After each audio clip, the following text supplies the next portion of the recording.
E começamos este Jornal do Meio-Dia, Miguel, com o Papa. Agradeceu ao povo das Ilhas Canárias pelo acolhimento ao cruzeiro afetado pelo surto de antavírus. Foi esta manhã na habitual missa de domingo na Praça de São Pedro. Leão XIV expressou gratidão. Quero agradecer a acogida que caracteriza o pueblo de las Islas Canarias por permitir la llegada del crucero Hondius con los enfermos de antivirus.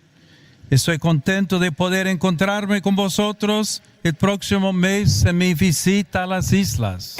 O Papa Leão XIV, esta manhã na Praça de São Pedro, a agradecer ao povo das Canárias pelo acolhimento do navio. A operação de desembarque já decorre. Primeiro foi retirado um grupo de cidadãos espanhóis que seguem para Madrid num avião fretado. Vão receber assistência médica no hospital da capital espanhola. De acordo com a Ministra da Saúde do país vizinho, Mónica Garcia, os grupos de passageiros de outras nacionalidades vão sendo retirados por fases à medida que estejam prontos os voos de repatriamento. O presidente da Associação dos Médicos de Saúde Pública rejeita alarmismos quanto à transmissão do antavírus e fala até numa novela política em torno desta operação. Bernardo Gomes afirma que foram tomadas medidas adicionais, não por causa do risco de contágio, mas por causa do alarme. O que é que acontece? Foram libertadas também recomendações, no sentido de que jogou-se por cima. E mesmo para as pessoas ficarem tranquilas, porque aconteceu e como é sabido, houve algum receio adicional e até alguns protestos e algumas novelas do ponto de vista político que acrescentaram aqui alguns obstáculos adicionais. Foram tomadas medidas adicionais, mas o próprio CDC, no sentido de não facilitar, emitiu recomendações para que houvesse uso de equipamento de proteção individual e houvesse todos os cuidados no sentido, até mesmo os próprios voos que vão levar estas pessoas, não são voos comerciais. Bernardo Gomes explica ainda que a transmissão do antivírus tem poucas semelhanças com a da infecção por Covid-19.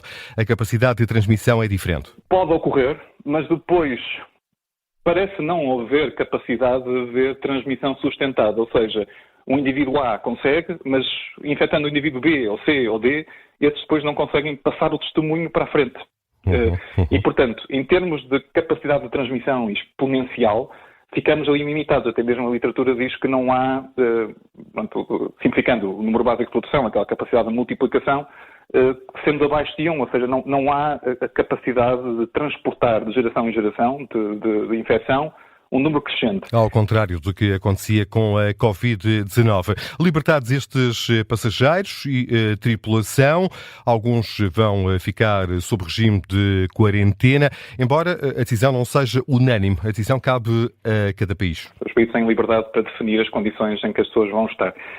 De país para país também há quadros jurídicos dispares relativamente à obrigatoriedade de cumprir isolamento quando determinado. Okay? E isso é uma preocupação, até mesmo que em Portugal existe.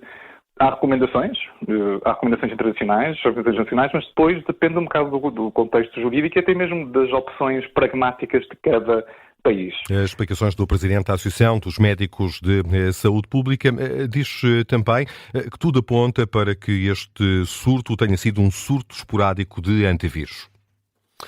Vladimir Putin acredita que o conflito na Ucrânia está perto do fim e rejeita Donald Trump no processo de negociações. Agradece, mas diz também que é hora dos Estados Unidos ficarem em segundo plano.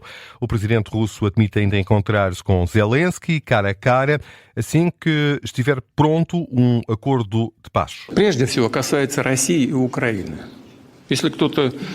Acima de tudo, diz respeito à Rússia e à Ucrânia.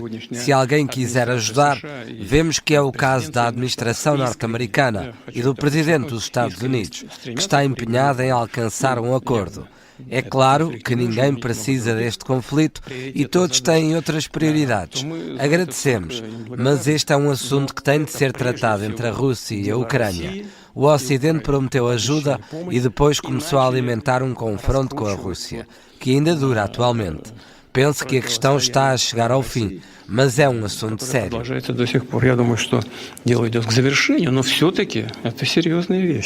Nestas declarações citadas pela agência de notícias TASS, Vladimir Putin volta à semelhança do que havia feito ontem durante o discurso do dia da vitória da União Soviética sobre o regime nazi, a considerar legítima a intervenção militar russa em território ucraniano. José Mourinho garante que não teve qualquer contacto com o Real Madrid. Pelo menos por agora. Até ao jogo com o Estoril, na última jornada, silêncio. Depois, a porta fica entreaberta. O técnico encarnado fez esta manhã conferência de imprensa de antevisão do jogo do Benfica frente ao Sporting de Braga. Está agendado para amanhã à noite. Depois de uma semana em que foi apontado como o mais forte candidato à sucessão de Álvaro Arbeloa no comando técnico do Real Madrid, José Mourinho assegura é especulação. Continuam a falar do Real Madrid, eu continuo a fugir, mas a fugir com toda a honestidade e por decisão minha, principalmente agora numa fase final de épocas, eu não falo com ninguém.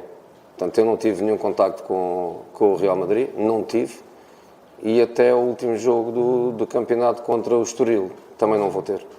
Depois há ali uma janela de uma semana onde eu terei a liberdade de falar com quem eu achar que devo falar, mas todas as histórias que têm saído, exigências, reuniões, é tudo especulação.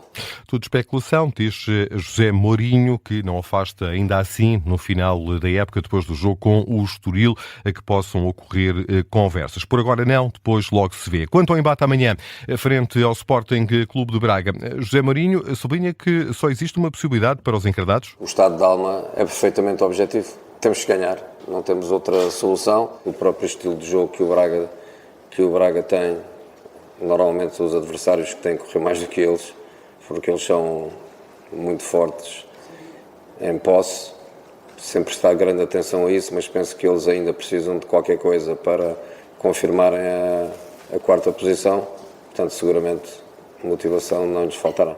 O treinador do Benfica lamentou ainda as ausências por castigo do capitão Nicolás Otamendi e também de Richard Rios. O jogo entre Benfica e Braga está agendado para amanhã, 8h15 da noite. Assim como o Sporting Rio Ave, duas partidas que vamos acompanhar ao segundo aqui na Rádio Observador. Hoje há também emissão especial de desporto para acompanhar esse Aves Futebol Clube do Porto.